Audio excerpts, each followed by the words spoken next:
Hey guys, if you're shopping for knives and gear, make sure you check out the description of the video you're watching right now for links to some great online retailers. There's also individual links for knives that I personally recommend. Thanks! What's going on YouTube? Metal Complex here, and today I've got an interesting knife overview to share with you guys. This is the Spyderco Smock, but it's in red G10 and, as you can see here, M390. This is a different version of it, and that's because this is a DLT Trading exclusive. This knife came out I think they dropped it, what was it, a week or a week and a half ago, something like that.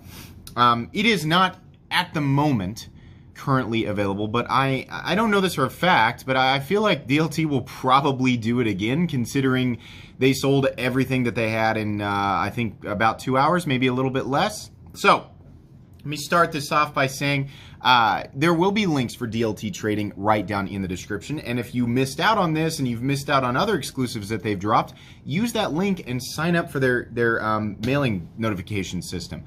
They do a pretty good job of letting people know when stuff like this is going to drop, and then you don't have to sit around going over this knife on the aftermarket and seeing prices that are just ridiculous, right? Nobody wants to deal with that. So if you want to be ready for the next one, definitely use those links. That's why I set up my affiliate program with DLT Trading. They do awesome exclusives. They've got awesome stuff, right? Their thing is red G10 and M390, and I think it translates really, really well to the Smock. Also, for those of you who are watching this on the day that it uploads, which is going to be Friday, I'm actually going to be giving this away on a live stream tomorrow night at 9 o'clock Central Standard Time. So check the date on this video, right? If you're watching this a year in the future, obviously the time has passed. But if you're subscribed to my channel and you watch my uploads when they come out, yeah, you're viewing this at the right time. So I've been talking about this all week in stories and other uploads, right? The reveal for all the gear that I'm giving away is going to be tomorrow, Saturday morning at 9 o'clock Central Standard Time AM. And then the live stream will be at 9 o'clock Central Standard Time PM, also tomorrow. So just so everybody's clear and ready, that's how you enter. I know people are gonna, how do I enter for the Smock? You're gonna enter tomorrow on the giveaway post. But anyways, I'm not gonna do my typical review of this knife because I've already reviewed it. You can check out my original review of the Spyderco Smock in my most recommended knives playlist and also in my Spyderco knives playlist. It's an excellent design, designed by Kevin Smock. Actually, it's based on the custom Smock, so it's a collaborative effort between Kevin Smock and Spyderco. These are manufactured in Taichung, Taiwan. And then once again, this is a specific variant through DLT Trading that's sporting red G10 and M390. Thank you so much to my generous patrons who are supporting me right now. If you'd like to get your hands on some cool stickers and other benefits, there is of course a link right down in the description. Your support means the world to me. And please follow me on Instagram at metal_complex. It does come with this sticker, by the way. Those of you who picked it up will know it comes with that little exclusive sticker. I'm not going to go through my usual review elements, but I will take a measurement of it for anybody who doesn't know or isn't familiar with the Smock. 8 inches overall with a 3.5 inch blade and about a 2.8 inch cutting edge. There is a pretty generous forward choil there, so that's why. How about some size comparisons up against the Ontario Rat Model 1? Rat 1 coming in at 8.6 inches overall. How about up against the Spyderco PM2? Spyderco PM2 coming in at 8.3 inches overall. For anybody who doesn't know, you know, obviously that's a comparison people want to see, so there you go. How about up against the Benchmade Griptilian, or in this case the Ritter Hogue? Ritter Hogue coming in at the exact same length, 8 inches overall. How about up against the Spyderco Para 3? Spyderco Para 3 is coming in at 7.25 inches overall. And last but not least, the Benchmade Mini Griptilian coming in at 6.75 inches overall.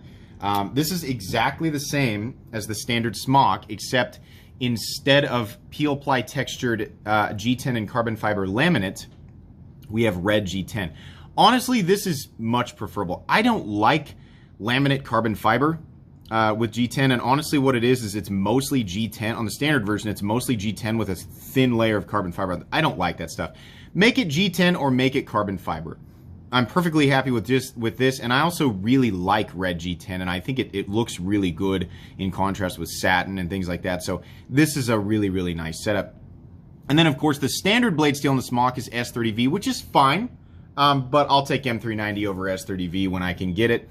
It has superior corrosion resistance and superior edge retention over S30V. The truth is that most people who pick this up, just using it for general EDC tasks, you're probably not going to notice the difference between the steels unless you live in an area where S30V corrodes a little bit. Maybe you'll notice that M390 resists the corrosion a little bit better, right? People using their knives every single day for continuous cutting will definitely notice the edge retention benefits of M390. And Spyderco does an excellent job with their heat treat, so you can rest assured that it is heat treated correctly and you're gaining the benefits of M390.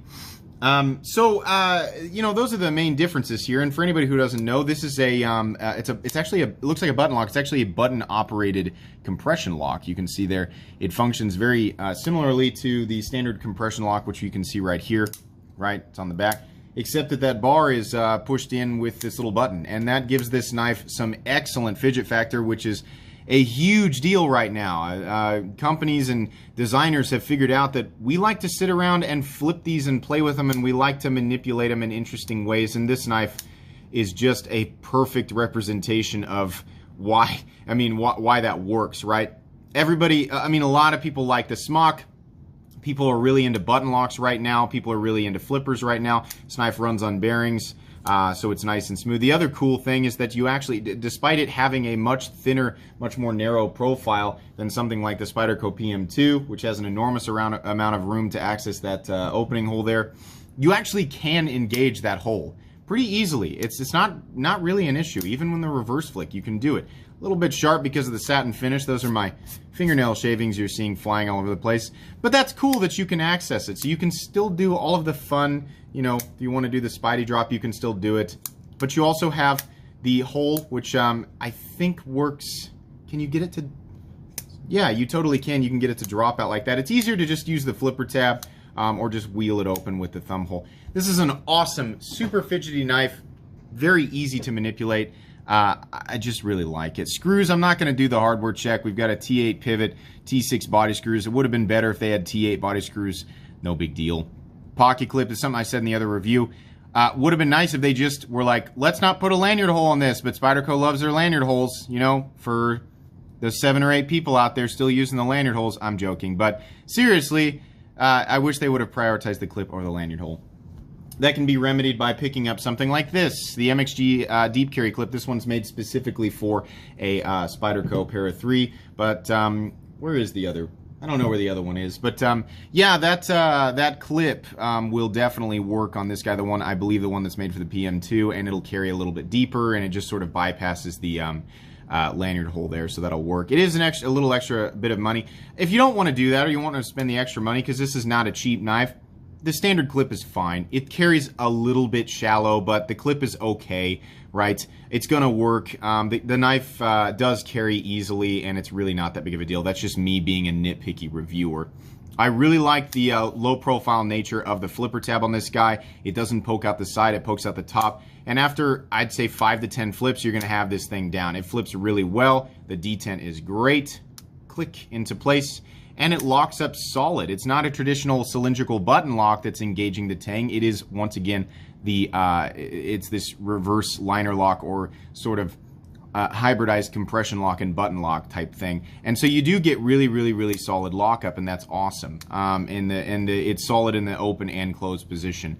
Really like that. The blade looks great. Normally with satin finishes, my issue is that these corners tend to be a little bit sharp. On this guy, for whatever reason, it's pretty well knocked down. I don't know if they're doing...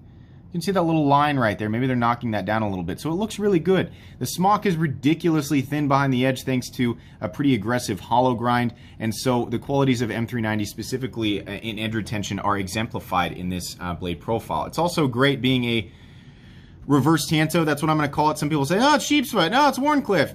Reverse Tanto Sheepscliff. Whatever the heck you want to call this. The blade profile is awesome. You get a nice tip there for digging into packages or whatever, right?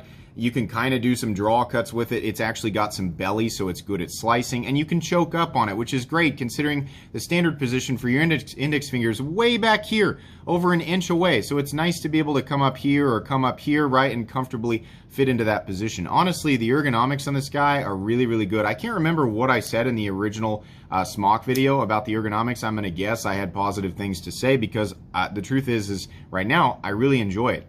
It's got some nice jimping that extends up here to the spine. That's nice. Inside of the spider hole, a little bit sharp. That's generally the case with satin finished blades from Taichung, Taiwan Spyderco, or any satin finished Spyderco blade. For anybody who doesn't know, Spyderco makes knives in the United States, in Taichung, Taiwan, in China, in Japan, in Italy, and do they have one in Germany too? I don't know.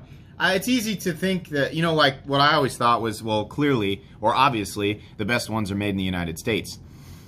That's true versus all of the other branches, in my opinion, except the Taichung, Taiwan Spydercos. I've reviewed, I think, over 70 Spyderco. Well, I've got over 70 Spyderco knives in my playlist, right? I've handled a lot of Spydercos, and from all over the place. The truth is that the US ones are great. I don't have any complaints. Taichung, Taiwan takes it a step further. Their fit and finish is just a little bit better. Their overall quality, you know, overall, just everything. Just the finish work and just how it feels, right? Just a little bit better.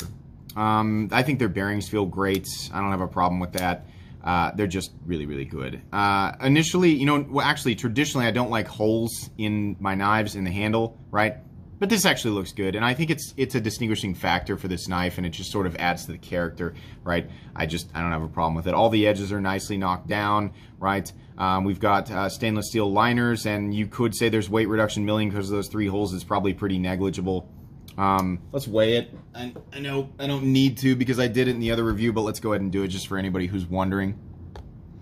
Weight coming in at 3.56 ounces, which is perfectly acceptable considering you have 3.5 inches of blade, even if the cutting edge is only 2.8. Yeah, this is great. There are very few things that I can nitpick here, and I think it was smart for DLT Trading to do a version of it in their exclusive red G10 and satin M390 setup. I mean, that's a popular, again, for anybody who doesn't know, that's what DLT does. They've done the PM2, they've done the Manix 2, they've done the Para 3, and now the Smock, and perhaps one more, I can't remember, but if you like the idea of some of your favorite Spyderco knives in red G10 and M390, again, go down there and click on that link that I've got right at the top of the description that takes you to DLT Trading and sign up for their notification system or their email notification system, because then you can be, you know, ready to go. I picked this up very specifically to give away for the 30,000 subscriber mark because I knew that this was going to be popular, and I knew that there were going to be a whole bunch of people who watch my channel who missed it, right? So even though you can't go buy this right now, I wanted to give everybody who watches my channel a fair chance to pick it up once again tomorrow night on the live stream. So how that's going to work again is at 9 o'clock a.m. Saturday morning, tomorrow morning, I'm going to reveal all the knives that I'm going to give away, and that's where you actually leave your comment to be entered. Then 12 hours later on the live stream, I will announce the winners live. I want to do that because it's really fun when everybody's in there, and I've got so many things to give away. I'm going to be giving something away literally every 5 minutes. When everybody's in there and we're joking around and laughing, it's just a good time. If you've never checked out one of my live streams, I just really enjoy interacting with people, because when I do these reviews, I'm just talking into a camera about a knife. It's just me alone by myself. So it's fun to interact with everybody on the live stream. But yeah, this is excellent. What did these come in at? They came in at about $205. The standard version in S30V and laminate G10 carbon fiber comes in currently at $175. So there's a $30 difference between this one and the original. Do I think that's worth the price bump? Yeah. Truthfully, I think the standard price in the Smock is a little high. I think $20 less, right? I always say everything could be $20 less, right? So maybe it's kind of trivial, or I'm not adding a lot of substance to what I'm saying, but if the Smock came in at $155 and then this version came in at $185, I would be just like, you know, shouting Spyderco Smock from the rooftops, right? But it's okay. I think anybody who picked it up for that price is going to be happy with it. DLT Trading generally has a 2-knife limit. And what a lot of people do, unfortunately, is they buy 2 and keep 1 for themselves, and then they sell the other one for a profit because the price goes up. Don't support the people who do that by going and buying it for way too much money on the secondary market. Just wait until DLT does another run and be ready for it. And I sound like I'm preaching and like, you know, oh, you guys should just be ready. No, I mean, like, they've only got so many, right? And I know people also want to say, how come they didn't make 10,000 of them so that we could all get one? Well, they got to dip their toes in the. They've never done this model before, and they had to see. I'm sure. I'm guessing. I don't speak for them, but I'm sure they wanted to see how popular it would be. So they ordered a few, paid, you know, they have to buy them from Spyderco, and then they put them up, and they have to see how much engagement there is. And they sold all of what they had in about 2 hours. That's what makes me think they'll do another run. Maybe they'll do a little bit of a bigger run next time, right? But if they order 2,000 of them and only sell 500, then they're massively in the hole, right? So every Spyderco knife is a little bit different, and depending on what, you know, how engaging it is, the idea, you know, the setup, right? The red G10 and M390 might do better on the Smock and not so well on a different model, right? So they got to be a little bit careful with that. So I know we all want them to make them permanently available, but they're a business and they have to consider, you know, what's coming in and what's going out, and they got to make the right choices. I think they handled this pretty well. I think this was popular. I think it was an excellent idea, and it's definitely a recommended variant for sure. So, you know, be ready for the next one. But if you're, you know, you just you like the idea of being able to win one like right now, then yeah, you'll be able to pick this up potentially if you win by answering my giveaway. Guys, I think that's going to be pretty much it. I think that's all that I can say. This is really cool. I hope you guys are excited. I'm definitely excited to give some stuff away. So anyways, make sure to follow me on Instagram at metal_complex. Guys, if you enjoyed this video, please leave a like. If you'd like to check out my other content, I do, of course, have lots of videos of knives that are either expensive or inexpensive that I do or don't like. So check those out. And if you enjoy all my content, go ahead and click on that Metal Complex logo right there and subscribe, because there's definitely more coming. Thanks again for watching, everybody, and have a great day.